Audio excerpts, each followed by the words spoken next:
Baik, kita berdoa. Terima kasih untuk kasih setia Tuhan yang Tuhan masih berikan bagi kami. Dengan bukti Tuhan masih memberikan firman Tuhan untuk kami boleh dengar.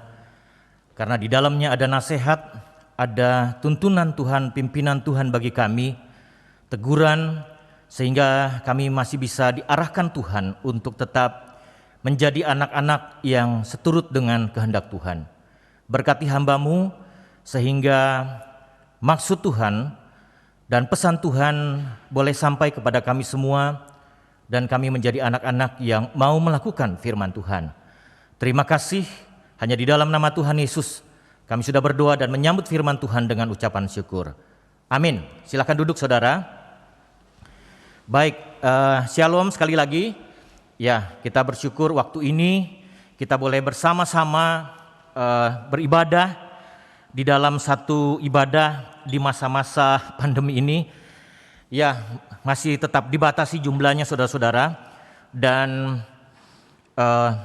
tidak ada gereja yang masih berani untuk seluruhnya boleh datang. Saya masih di dalam grup BKSGB, mereka pun juga tetap masih setengahnya beribadah dari jumlah yang mereka lakukan di gereja mereka masing-masing. Bahkan ada yang masih 25%. Dan bahkan juga ada yang 50%, mereka belum berani sampai 75 saat ini. Dan kita bersyukur waktu ini kita boleh bersama-sama menyembah Tuhan di dalam satu tema di dalam Advent yang keempat ini, jaga jarak versus jaga hati. Saya mengambil dari Matius pasalnya yang pertama.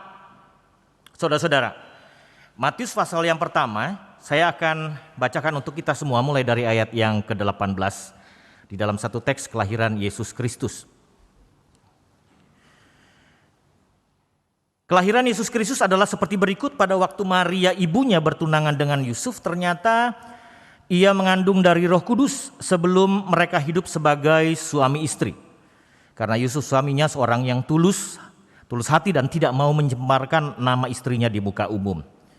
Ia bermaksud menceraikannya dengan diam-diam, tetapi ketika ia mempertimbangkan maksud itu, malaikat Tuhan nampak kepadanya dalam mimpi dan berkata, "Yusuf anak Daud, janganlah engkau takut mengambil Maria sebagai istrimu, sebab anak yang di dalam kandungannya adalah dari Roh Kudus. Ia akan melahirkan anak laki-laki dan engkau akan menamakan dia Yesus, karena dialah yang akan menyelamatkan umatnya dari dosa mereka. Hal itu terjadi supaya genaplah yang difirmankan Tuhan oleh Nabi.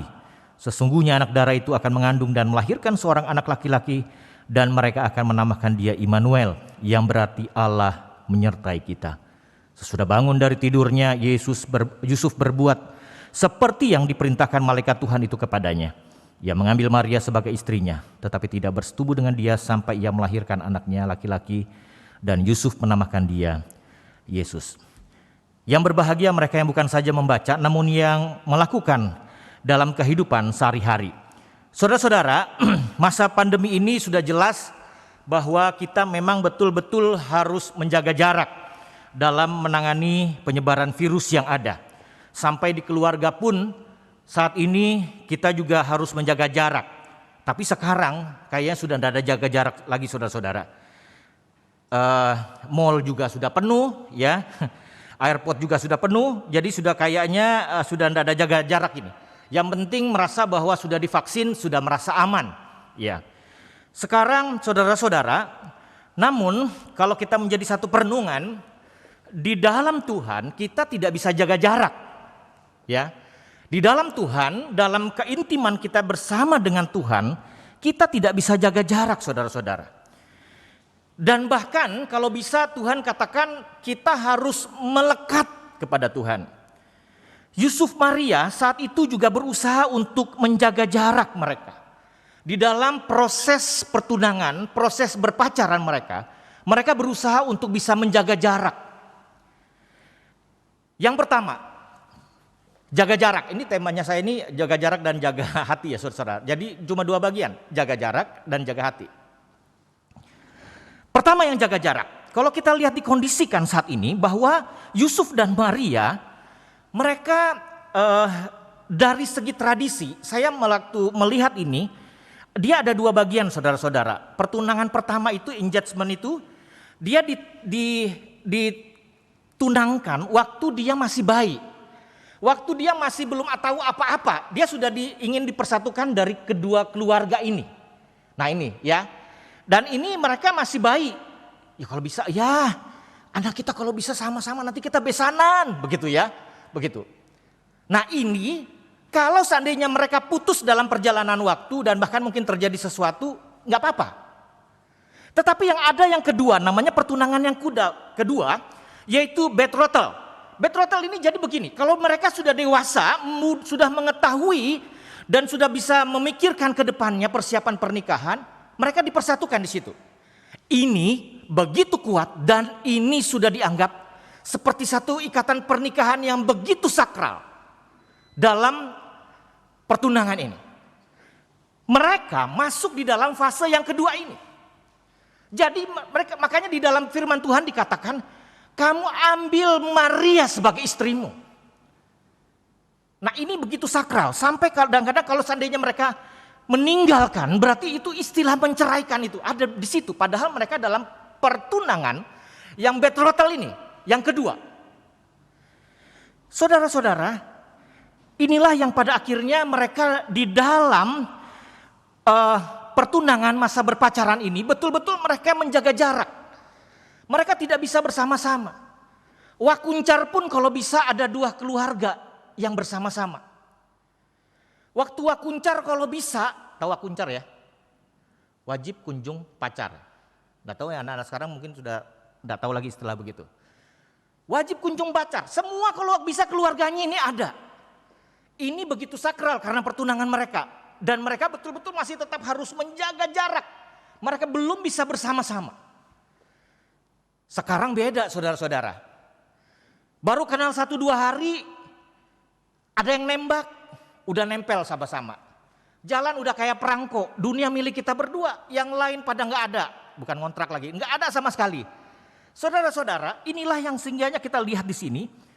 Kalau kondisi seperti ini, mereka ketemu saja ada keluarga. Kalau pacaran saja tetap ada keluarga. Baru berikutnya, Maria dikatakan hamil dari Roh Kudus. Ini tidak mudah saudara-saudara. Seorang laki-laki Yusuf ya, Yusuf pasti akan berpikir begini. Wah, Maria ini pasti sudah CLBK ini. Cinta lama belum kelar sama pacarnya mungkin yang dulu. Bisa saja mungkin dia sudah hamil duluan. Bisa saja Yusuf menganggap waktu malaikat mendatangi mimpinya itu hanya kembangan mimpi saudara-saudara. Saudara-saudara kalau seandainya yang laki-laki nih, bapak-bapak nih. Kalau diperhadapkan seperti itu, tidak mudah saudara-saudara untuk mengambil keputusan yang seperti ini. Bagaimana mungkin saya saja orang sama-sama mau akuncar saja keluarga sudah jaga kok. Baru mau pegangan tangan, bapaknya sudah batuk-batuk. Pisah lagi. Saudara, disinilah yang pada akhirnya Yusuf pun pada akhir kalau bisa saya jaga jarak. Jaga jarak pelan-pelan dan bahkan kalau bisa meninggalkan. Tetapi di sini Yusuf orang yang tulus hati. Orang yang tulus hati yang tidak mau mencemarkan nama Maria. Saudara-saudara, disinilah pada akhirnya Yusuf tetap menyimpan hal ini juga di dalam hatinya. Dia tidak mulut ember. Yusuf tidak mulut ember. Dia tidak menceritakan itu kepada orang lain. Wah, ngawur ini. Kenapa Maria sudah tiba-tiba dalam perjalanan waktu perutnya sudah melendung duluan? Saudara-saudara, saya kalau ini kita kalau seandainya baca cerita dengan lihat-lihat sandiwara, ya sepertinya biasa-biasa sudah mulai dari kita kecil Natal ya. Tapi coba kalau seandainya saudara masuk dalam kondisi seperti ini, satu tradisi yang betul-betul mengikat mereka, langsung tiba-tiba Maria perutnya melendung tanpa siapa-siapa, bisa saja dia mungkin nakal dengan cowok lain atau mereka sembunyi-sembunyi pacaran. Saudara, disinilah Yusuf tetap dikatakan di sini, Yusuf adalah orang yang tulus hati. Dia tidak mulut ember, dia tidak menulis status, mungkin kalau saat itu ada FB, ada WA. Dia tidak menulis status yang menjatuhkan Maria. Dia tetap mengambil Maria menjadi istrinya. Saudara-saudara, perkataan malaikat itu bisa saja dia anggap sebagai satu kembangnya mimpi, ya. Satu kembangnya mimpi, bisa. Tetapi Yusuf tetap taat melakukan firman Tuhan dan tetap mengambil Maria menjadi istrinya. Saudara-saudara, di dalam masalah menjaga jarak ini terlihat sekali. Yusuf betul-betul berusaha tetap menjaga jarak, menjaga kekudusan hidup. Tetapi hubungan dia dengan Tuhan tidak pernah dia jaga jaraknya. Tuhan juga tidak pernah menjaga jarak dengan dia. Tuhan terus juga menguatkan dia. Tuhan terus juga berbicara di dalam hatinya bahwa benar, kamu tetap harus mengambil. Karena nanti dalam proses waktunya kamu akan melihat bahwa Maria nanti mulai ngidam, mulai mungkin perubahan di dalam tubuhnya.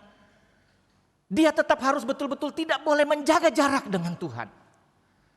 Saudara-saudara, saya sering kali bilang begini, ada satu lagu Bimbo ya, saya tidak terlalu setuju. Aku jauh, engkau jauh, aku dekat, engkau dekat. Kayaknya main-main sama Tuhan. Enggak. Tetapi Tuhan tidak pernah menjaga jarak dengan kita. Kita yang selalu jaga jarak dengan Tuhan. Itu saudara-saudara. Ya, Tuhan tidak pernah menjaga jarak dengan kita. Yang kedua, menjaga hati. Saudara-saudara tahu ya sebuah lagu yang dikarang oleh seorang AA. Jagalah hati, jangan kau nodai. Pada akhirnya AA ini juga tidak menjaga hatinya, saudara-saudara. Akhirnya sudah tidak ada cerita lagi, ya. Malah banyak kasusnya, saudara-saudara. Saudara-saudara, Maria dalam perjalanan waktu sampai dia juga melahirkan Yesus Kristus, tidak sedikit dikatakan begini. Mereka menyimpan perkara itu di dalam hatinya. Pada waktu Maria melihat ada para gembala datang. Dia tidak tahu kenapa gembala-gembala ini datang waktu dia habis persalinan ini. Mulai mereka pun juga akhirnya menyimpan di dalam hatinya bahwa anak yang dikandung ini adalah dari Roh Kudus. Sekian waktu yang ada dalam perjalanan tahun yang ada, ditambah lagi seorang pintar, orang Majus yang datang membawa emas, kemenyan dan mur dan menyembah mereka. Mereka katakan, saya dituntun oleh bintang. Siapa yang kasih tahu? Siapa yang kasih tahu? Peristiwa ini akhirnya mereka pun juga menyimpan di dalam hatinya. Saudara-saudara, tidak sedikit itu perkataan itu. Sampai waktu dia Tuhan Yesus masih umur 12 tahun, adu argumentasi dengan orang sinode di Bait Allah. Wah, adu argumentasi. Mereka sibuk cari-cari. Pas ketemu, Yesus kenapa kamu di sini? Saya sudah cari. Baru dia bilang, bukankah saya harus berada di rumah Bapakku? Perkara ini mereka simpan, dikatakan mereka menyimpan di dalam hati. Saudara-saudara, langkah peristiwa-peristiwa perjalanan itu mereka menyimpan di dalam hati. Mereka membuktikan bahwa yang mereka lakukan ini adalah satu tindakan yang benar. Satu tindakan yang dia tahu bahwa ini adalah pimpinan Tuhan. Sampai ada para gembala, orang Majus, sampai dalam usia 12 yang masih boleh dikatakan masih anak-anak, menurut saya belum remaja itu. Dia bisa beradu argumentasi dengan orang-orang di Bait Allah. Dia mulai memahami bahwa anak ini bukan anak sembarangan.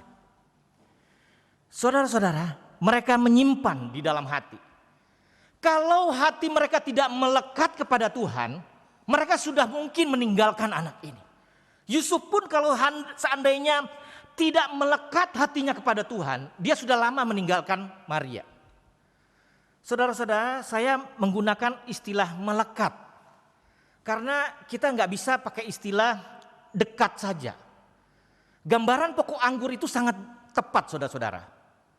Ranting ini harus melekat kepada pokoknya. Kalau dia tidak melekat kepada pokoknya, bagaimana dia bisa mendapat asupan makanan? Kalau dia tidak melekat kepada pokoknya, bagaimana dia bisa bertumbuh dan bahkan dia bisa berbuah? Masalah menjaga hati itu sangat penting, dan itu boleh dikatakan sebenarnya saya melihat di dalam Alkitab dengan berbagai versi juga. Tetap intinya masalah melekat itu tetap pakai kata love, saudara-saudara, kasih. Di dalam terjemahan Rama itu dikatakan begini, rindu akan Tuhan, menyatu dengan hati Tuhan, menyenangkan hati Tuhan. Saudara-saudara, saya tidak tahu apakah saat ini hati kita memang betul-betul sudah melekat sama Tuhan. Ya Tuhan, saat ini kalau melekat sih kayaknya enggak Tuhan. Baru dekat saja. Kita melihat dalam firman Tuhan, tuntutan Tuhan adalah orang yang betul-betul hatinya melekat kepada Tuhan.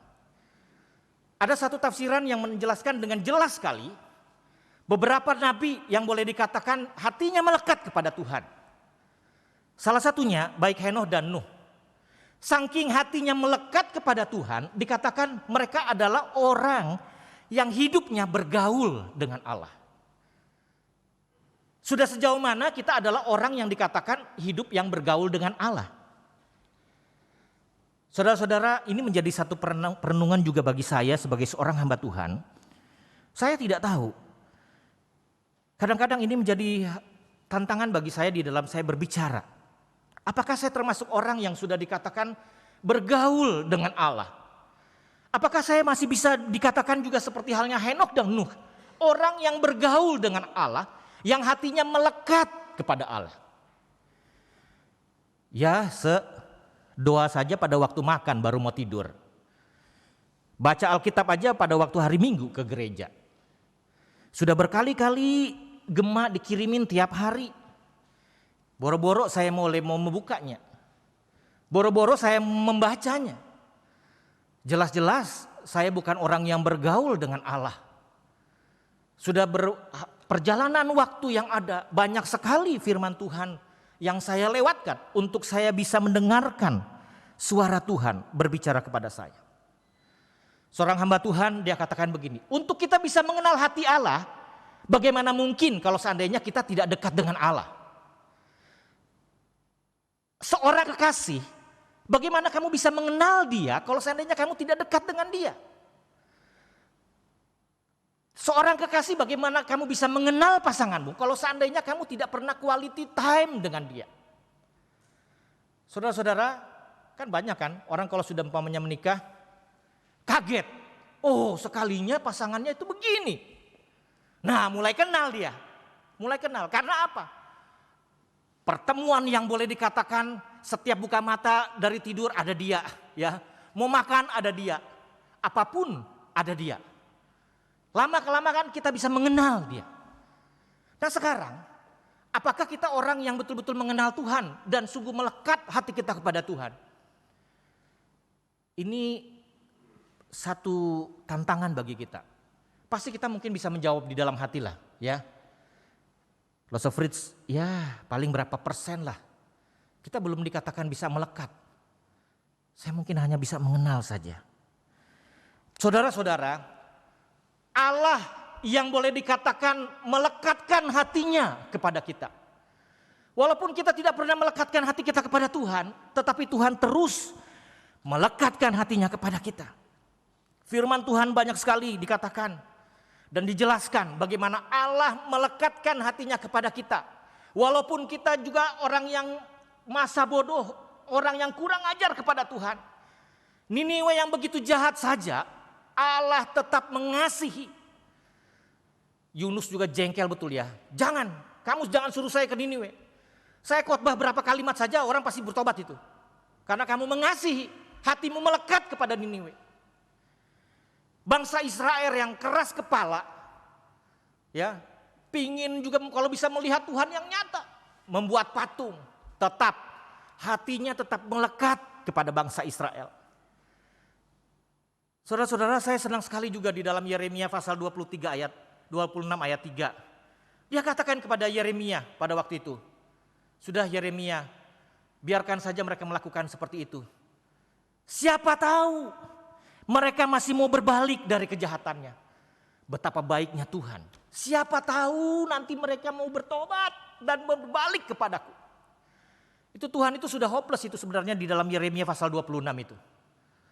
Siapa tahu mereka bisa berbalik dari kejahatannya dan berbalik menghadap kepadaku dan mengasihi aku. Tuhan yang berinisiatif. Kalau seandainya saudara beribadah, datang ke gereja, menyembah Tuhan, saudara-saudara jangan sombong deh, ya. Itu karena Tuhan yang memampukan saudara. Itu yang Tuhan yang memampukan saudara untuk saudara tetap terikat dan melekat kepada Tuhan. Tetapi intinya inisiatifnya itu dari Tuhan, bukan dari saudara. Saudara-saudara, dalam perenungan ini saya ingin menekankan kepada kita semua. Dari dua bagian ini, jaga jarak, jaga hati. Apakah di Natal ini hati kita sungguh melekat kepada Tuhan? Saudara-saudara, saya katakan begini. Benalu saja sebenarnya melekat, saudara-saudara. Ya, benalu itu melekat kepada pohon. Tetapi apakah kita hanya jadi sekedar benalu yang betul-betul hanya cuma numpang? Beda dengan ranting yang betul-betul melekat. Saudara-saudara, kita betul-betul melekat kepada Tuhan. Dalam perjalanan waktu pandemi hampir 2 tahun, saudara-saudara. Kalau kita masih sehat, Tuhan masih berikan kesembuhan. Anugerah Tuhan yang luar biasa. Tetapi itu mungkinkah tidak membuat kita semakin mencintai Tuhan dan mengasihi Tuhan? Tuhan terus memanggil kita untuk kalau bisa, saudara-saudara, jangan jaga jarak terhadap aku. Marilah kamu tetap bersekutu bersama dengan aku.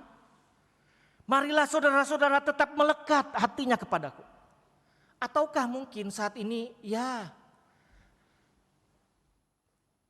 Lause, ya ini kan kita tahu, kita makan vitamin, semua sudah kami konsumsi supaya kita tetap sehat. Betul saudara-saudara. Tapi kalau bukan karena Tuhan yang masih memampukan akan hal ini, saudara-saudara, itu bukan karena kalian. Dua hal inilah yang menjadi satu perenungan bagi kita di dalam Advent keempat ini. Biarlah kita tetap juga bersekutu bersama dengan Tuhan, tidak menjaga jarak kepada Tuhan, tetapi tetap setia untuk boleh mengasihi Tuhan dan mencintai Tuhan. Berapa minggu lagi bahkan boleh dikatakan kita akan memasuki tahun yang baru. Siapa kita sehingga Tuhan masih mengasihi kita dan kita akan memasuki tahun yang baru bersama-sama dengan Tuhan. Saudara-saudara, saya senang sekali dengan banyak kesaksian yang menguatkan saya dari orang-orang yang sering kali mengirimkan share di WA. Ini pernyataan yang boleh dikatakan mereka merasakan cinta kasih Tuhan kalau seandainya mereka masih hidup. Mereka melewati masa-masa sakit di masa COVID yang ada. Mereka masih bisa diizinkan menikmati Tuhan. Walaupun mungkin ada sebagian keluarga mereka juga tetap meninggal. Tetapi mereka tetap merasakan kemurahan Tuhan dan kebaikan Tuhan. Itu yang membuat mereka semakin mengasihi Tuhan dan berusaha untuk bisa melekatkan hati mereka kepada Tuhan. Advent keempat ini, biarlah kita semua semakin tidak menjaga jarak sama Tuhan. Kalau bisa, kita betul-betul mendekat dengan Tuhan dan bahkan melekatkan hati kita kepada Tuhan. Dan bahkan kita semakin mencintai Tuhan. Saudara-saudara, hidup kita ini tidak mungkin tidak ada pergumulan. Pasti ada. Pasti ada. Tetapi itu jangan membuat kita pada akhirnya lepas tangan, pasrah kepada Tuhan dan bahkan mungkin marah kepada Tuhan. Jalani itu, bahwa Tuhan bisa mengizinkan itu menjadi satu proses untuk kita semakin melihat kemurahan dan kebaikan Tuhan. Mari kita berdoa. Bapa di dalam surga, terima kasih, kami bersyukur untuk waktu ini. Tuhan memberkati kami, Tuhan menolong kami, untuk kami bisa semakin mencintai Tuhan dan mengasihi Tuhan. Tuhan, kami tidak ingin menjadi orang-orang yang hanya pendengar-pendengar yang setia, tetapi Mampukan kami untuk bisa menjadi pelaku-pelaku firman Tuhan yang setia di dalam kehidupan kami. Sehingga kami menjadi orang yang terus mendekatkan hati kami kepada Tuhan. Dan bahkan bila Tuhan memampukan kami bisa melekatkan hati kami kepada Tuhan. Terpujilah namamu, di dalam nama Tuhan Yesus kami berdoa. Amin.